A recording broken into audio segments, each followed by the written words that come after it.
Él piensa en la cuña que va a quedar en Instagram, en Facebook, en Twitter de 1 minuto. O en TikTok. Eso es lo que él piensa. Y así hablan los debates. Y lo que han tratado de instalar en parte de su equipo.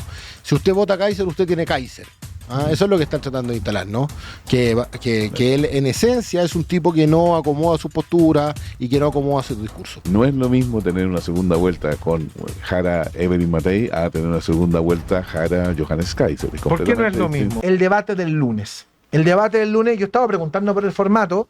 Me parece que va a ser un formato que no va a permitir lo que evidentemente podría generar algún cambio, que es el tema de el cara a cara. El de que haya una intervención uno con otro. Da la impresión que el debate va a terminar como termina siempre, que un periodista se pelea con un candidato.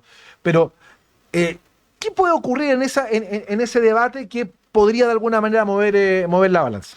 A ver, yo creo que efectivamente hemos tenido debates en que hay poca interpelación entre los candidatos, eso es lo primero. Al ser 8 candidatos, ¿por qué? Perdón, quiero volver un pasito atrás. ¿Por qué para Johannes Kaiser han sido tan buenos los debates? Porque él tiene muy fácil hablar en código de 1 minuto y de 2 minutos. La frase corta, la cuña pegadora, etcétera, etcétera. Mentalidad de reel. Claro, mentalidad de reel. Él piensa, en el fondo, que eso es preciso. Él piensa en la cuña que va a quedar en Instagram, en Facebook, en Twitter, de 1 minuto. O en TikTok. Eso es lo que él piensa. Y así hablan los debates.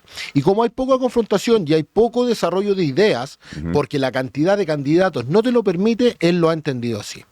Creo que va a ser muy relevante primero los cierres, la entrada y los cierres de los candidatos, la posibilidad que tengan en esos breves espacios de darle o pegarle un poco al contendiente desde aquella perspectiva, y creo que también va a ser importante si es que hay algún anuncio que efectivamente uno dijera, oye, este es un anuncio que puede movilizar a un grupo de gente o a una capacidad de electorado. Y ahí obviamente viene el tercer tema, que es no patinar, no cometer errores, porque creo que el que comete un error en una cifra, en una frase, digamos error, o que patine, que claro, más posibilidades, que no está hablando de un error Harold Nainimo a esta altura ya Eduardo Arteta, lo mismo. Pero que no cometa errores y que ese error efectivamente, como dices tú, Eugenio, no se transforme en reel. Aquí va a ser muy importante lo que hagan los comandos después del debate, que es en el fondo sacar esos reels, sacar esas cuñas y viralizarlas. Uno cuando ve en el fondo el debate de la Archi, a propósito de lo que midió Ipsos de una audiencia de 4,5 millones de personas, uno dice, bueno, es altísimo. Y yo siento que hay alta expectativa por el debate, así como, por ejemplo, la Franja ha tenido récord histórico de People Meter, y por lo tanto creo que hay mucho interés en la elección por parte de los chilenos. Sí. Chijón, ¿qué podría ocurrir el día lunes? ¿Qué tendría que ocurrir el día lunes para que se moviera algo? Coincido un poco con Javi, que no hay un error, un condoro, para que se moviera algo más allá de las cosas estrictamente comunicacionales en términos de que José Antonio Kast dejara entrever sus reales pensamientos en términos valóricos. Eso podría mover la aguja negativamente para él, y yo creo que se va a cuidar mucho de eso. Seguramente va a ser uno de los temas que los periodistas se lo van a plantear de todas maneras. Y en el punto de vista de Johannes Kaiser, yo creo que él va a seguir la misma, coincido con Javier, absolutamente, va a segua la misma estrategia. Johannes no tiene cálculo, o sea, no tiene filtro. No tiene filtro, claro, en el fondo no está, o sea, seguramente tiene algún cálculo, pero ese cálculo no va de la mano con el discurso. En el fondo él no va a cambiar el discurso por no, para nada, y lo ha dicho en todos. La gente de alguna manera ve en él una cierta coherencia respecto a eso, y que constituye una ventaja importante respecto a José Antonio. José Antonio tiene que contenerse porque que va adelante. No, porque que ha sido un poco la línea argumentativa de él, y lo que han tratado de instalar en parte de su equipo. Si usted vota Kaiser, usted tiene Kaiser. Eso es lo que están tratando de instalar, ¿no? Que él en esencia es un tipo que no acomoda su postura y que no acomoda su discurso. Y ese también es un criterio de instalación, como les digo, muy bueno para la primera vuelta, pero que es complejo para la segunda vuelta, y eso sí hay que mirarlo con atención. Ya, la fuerza indica que José Antonio se mantiene estable, sigue con una cierta tendencia, no voy a decir nada más. Kaiser va con otra tendencia. ¿Qué tendría que hacer Matei, por ejemplo, para golpear la mesa y eventualmente irrumpir en los últimos 5 días? Desde mi punto de vista, mantener la opción o la decisión que ella tiene en estos momentos de presentarse como la única candidata que es capaz de conseguir los consensos que mucha gente echa de menos. Ojo, que si bien es cierto, se ha extinguido o está muy a capitis diminuto el centro político, el votante de centro sigue existiendo. Es un votante que todavía está en una posición en que no le gustan los extremos, no le gusta la polarización, y ahí yo creo que ahí está el pan, como dicen los mexicanos, ¿no? Ahora, mirando, o sea, hoy día el panorama como está más o menos estable, con la misma final que hemos estado viendo desde probablemente en los últimos 3 meses, digamos. Por ahora la final debería ser esa, y que cambie esa final. ¿Qué porcentaje le das tú, Javi? Pensando en números definitivos. O sea, yo pienso, que la final que venimos viendo desde hace más o menos 3 meses, yo creo que está hoy día consolidada en un 70%. Yo creo que hay un 30% de margen que la cuestión pueda cambiar. Yo creo que está consolidada en un 80%. 80%. Sí. Ya. O sea, estamos... Yo coincido contigo. ¿Sí? Yo creo que sí, un 30% que todavía no está ahí completamente definido. Les quiero preguntar por Atocha. Ya. Atocha, recordarán ustedes, fue ese atentado tremendo que ocurrió en España 2 días antes de las elecciones generales. Hasta ese momento el Partido Popular mantenía una cómoda ventaja, iba a renovar por 3ª vez, si no me equivoco, el mandato del Partido Popular y de José María Aznar, y se produce este atentado y una serie de errores, fundamentalmente respecto de la responsabilidad del atentado, que en una primera etapa Ángel Aceves, que era el ministro del Interior, indica que había sido ETA, un atentado de ETA, y que posteriormente tienen que echar mano atrás y decir, no, esto es responsabilidad de una célula extremista musulmana de Al-Qaeda, y esto significa, bueno, Al-Qaeda, nosotros nos sumamos a la guerra contra el terrorismo de Bush y todo el tema, y la elección cambió, terminó ganando Rodríguez Zapatero en la elección y el Partido Socialista. Es un gran evento, literalmente una gran bomba que mueva todo. ¿Qué podría ser un Atocha en esta elección presidencial? Que hayan ciertas cosas que peguen en la línea de flotación de los candidatos. ¿A qué voy? Que, por ejemplo, se pillara se denunciara un acto de corrupción de Janet Jara, porque ella lo que ha dicho es que ella viene de fuera de la política, ¿no? En el caso de José Antonio Kast también, que efectivamente cuando los candidatos llenan mucho su discurso respecto a la antipolítica, hacer las cosas bien, etcétera, etcétera, etcétera, obviamente eso cuando te golpea en esa línea de flotación, que es la línea de flotación de tu discurso, obviamente tú tienes un tema ahí que es complejo. Y en el caso de Evelyn Matei, creo que es probablemente la que está un poquito más blindada en ese tipo de cosas, porque ha sido como la más consistente en la permanencia, como que su electrocardiograma no se ha movido mucho. Entonces creo que para estos candidatos pueden ser muy complicados temas de corrupción, temas con tráfico de influencia o algún ese tipo de cosas que pudieran efectivamente generarle un daño. Saltar esta semana. Claro, que saltaran esta semana, claro.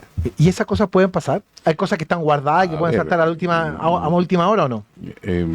Eventualmente sí, pero también está la decisión de que si yo digito una operación comunicacional, haya o no mucha verdad en el hecho mismo, ¿ya?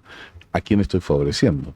Por ejemplo, si quiero derribar o afectar seriamente la candidatura de José Antonio Kast, ¿eso asegura de que Evelyn Matei va a estar en segunda vuelta? ¿O que Johanna está en segunda vuelta? Es que sí, ojo, que no da lo mismo Chana que Juana. Perdón que sea tan coloquial. Sí, todas las encuestas indican que el candidato de la oposición va a ganar. Porque el poder de convocatoria de Johannes Kaiser es completamente distinto al que tiene Evelyn Matei. Y no estoy haciendo campaña por ella, por favor, lo que estoy diciendo es objetivo. El poder de convocatoria, sácale el nombre, Johannes Kaiser. El poder de convocatoria de cualquier candidato que dice, estos son mis principios, estas son mis ideas y aquí no me voy a mover 1 centímetro, en realidad no está convocando a nadie. Está diciendo, tómenme como soy, guste o no les guste. O sea, si llegamos a una decisión, una segunda vuelta, Kaiser-Jara, estamos en un momento donde probablemente puede incrementarse mucho el voto nulo. El voto nulo, y también la posibilidad de Jara de mostrarse como efectivamente la líder de una coalición, que eso no... con la ayuda del socialismo democrático, con la ayuda de los rostros más, más buenos, más amigables del socialismo, y ahí estaríamos en una situación de no sé si de empate o de que podría ganar Janet Jara. Pero vuelvo a decir, todavía no hay ninguna encuesta que diga que... No, que pero Janet Jara va a ganar. estamos hablando de la segunda O sea, vuelta. pues claro, una segunda vuelta con Johannes Kaiser en la segunda vuelta haría más competitiva a Jara. Porque Entendiendo que Jara no va a ganar. pero por la actitud de rigidez política que tiene Johannes, ¿ya? Que es muy buena para la primera vuelta, y coincido con Gabriela. Porque él no puede dar paso atrás, no puede... O sea, no, es difícil para él adaptar el discurso. Pero cuando tú planteas el discurso desde lo tajante, desde la pureza, desde la pureza, claro, no, efectivamente, en el fondo ese es, obviamente después, dar ese discurso cuando tú tienes que recorrer, no sé, 30 puntos para llegar al 50 es una cuestión compleja, bien compleja, y por lo tanto ahí Johannes Kaiser tiene que entender en el fondo que frente a ese desafío la posibilidad es mayor, y en eso nada ayuda las declaraciones de la gente de su entorno respecto a que van a haber condiciones y que estos sí, estos otros no, obviamente. O la comparación con Jesucristo, que tampoco ayuda nada. El acto que tuvo en esta semana en Maipú. Vamos buscando números definitivos entonces respecto de esto. La mesa sostiene que el escenario que más o menos se viene dando hace un rato largo debiese estar entre un 70 y un 80% consolidado, pero hay un 20% de margen de que eventualmente esto pueda cambiar, dependiendo de lo que ocurra en el debate el día lunes, o que ocurra un atocha, que es lo que hemos estado conversando hoy. Esa es una elección. Tenemos otra elección, que es la elección del Congreso. Y esa elección del Congreso, todos los números, todos los indicadores, todas las proyecciones indican de que va a ser una elección con un alto éxito de las fuerzas que hoy están en la oposición. Hay algunas, por ahí incluso, que llegan a dar hasta sobre 90 diputados de la actual oposición, que yo no sé, Javi, si está muy sobrepasado eso. Yo creo que está un poco sobrepasado. ¿Tú tenés datos de la elección parlamentaria que me gustaría que la podamos ir compartiendo? Yo creo que la oposición, cuando hablamos de las oposiciones, yo creo que va a tener cuando hablamos de la oposición estamos hablando desde amarillos hasta Partido Nacional Libertario. Pasando por el PDG, entre otras cosas. Pasando por el PDG. Es una fuerza opositora. Una fuerza opositora. Yo te diría que el piso son 82, 83 diputados y el techo creo que está en 88 diputados. Creo que por ahí está. Y que está en el límite en el fondo de ¿cómo se llama? De los cuatro séptimos. Creo que por ahí va a andar. Me parece que se esperaba un muy buen resultado del Partido Republicano. Lo que se está visto es que el Partido Nacional Libertario, por la erupción de Johannes, le está sacando algunos votos y le sacaría algunos escaños a los republicanos, y debiera ser Chile Vamos la fuerza política más importante en el fondo, numéricamente más importante, por el peso de parlamentario, por el peso de los incumbentes, claro, por supuesto, y muchas otras cosas, pero efectivamente debiera ser así más o menos como debiera quedar. Pero es una elección parlamentaria eventualmente exitosa para el Partido Republicano, considerando lo que tiene y lo que eventualmente van a tener un crecimiento muy importante. Sin embargo, creo que en el total, por decirlo así, la proporción entre la derecha tradicional y esta nueva derecha, y que nadie se ofenda, porque ahí lo estoy diciendo de manera neutral, va a dar 60-40, por ahí va. 60-40 la proporción. La proporción, favoreciendo en este caso a Chile Vamos y la derecha tradicional. Entonces, la pregunta que uno cae de cajón, con la pelea por la hegemonía en la derecha, que es una de las cosas que se ha debatido durante esta campaña, la pelea por la hegemonía, ¿se da más en la presidencial o hay que considerar también lo que pasa en la elección parlamentaria? Yo creo que se da más en la elección parlamentaria, porque es ahí donde se muestra la consistencia del poder en el tiempo. ¿Ya? La presidencial, el que pierde y en algún, no decir que desaparece del panorama, pero el efecto es más puntual. En cambio, el efecto político y de manejo del poder en el Parlamento se mantiene durante los 4 años de este nuevo Congreso. Claro. Entonces, ¿tú estimas entonces que la proporción entre lo que es Chile Vamos y el pacto de republicanos, social cristianos y libertarios debe ser un 60-40. A favor de Chile Vamos. A favor de Chile Vamos. Y con demócratas también. Porque amarillos yo no los considero estrictamente, siendo oposición, no los considero estrictamente como parte de la derecha. Ya, pero la elección de amarillo probablemente se va a concentrar en uno o dos parlamentarios. Pero está bien.